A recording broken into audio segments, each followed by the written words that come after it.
नमस्कार दोस्तों, यह कहानी है भानगढ़ किले की, जहां लाखों टूरिस्ट आते हैं हर साल, लेकिन शाम ढलते ही कोई नहीं रुकता। लोकल्स का कहना है कि रात में यहां महिलाओं को चीखने चिल्लाने की आवाज़ें सुनाई देती हैं, लेकिन भानगढ़ की कहानी जितनी बताई जाती है उससे कहीं ज़्यादा इंटरेस्टिंग है। भानगढ़ की कहानी की शुरुआत होती है 1573 में। आमेर के राजा अपने छोटे बेटे माधव सिंह के लिए एक नया शहर बसाने की सोचा।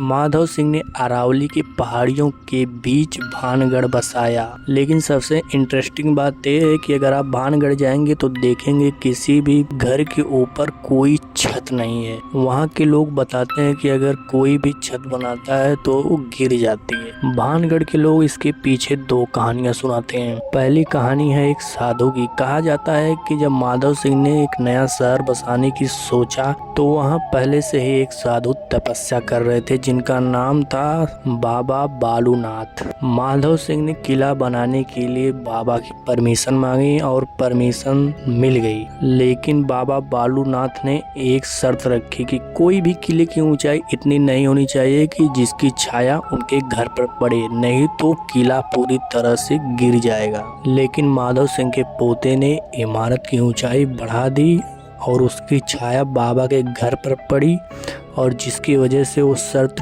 टूट गई और शहर पूरी तरह बर्बाद हो गया। दूसरी कहानी के मुताबिक भानगढ़ में एक सिंघिया नाम का तांत्रिक रहता था जो काला जादू जानता था। उसकी नज़र राजा के बेटी कुमारी रत्नावती पर पड़ी, जो बहुत ही खूबसूरत थी। अपने राजपुताना में वो अपनी खूबसूरती के लिए जानी जाती थी। सिंघिया जानता था कि वह एक तांत्रिक है जिसे राजकुमारी रत्नावती कभी स्वीकार नहीं करेंगी, इसलिए उसने काले जादू का सहारा लिया।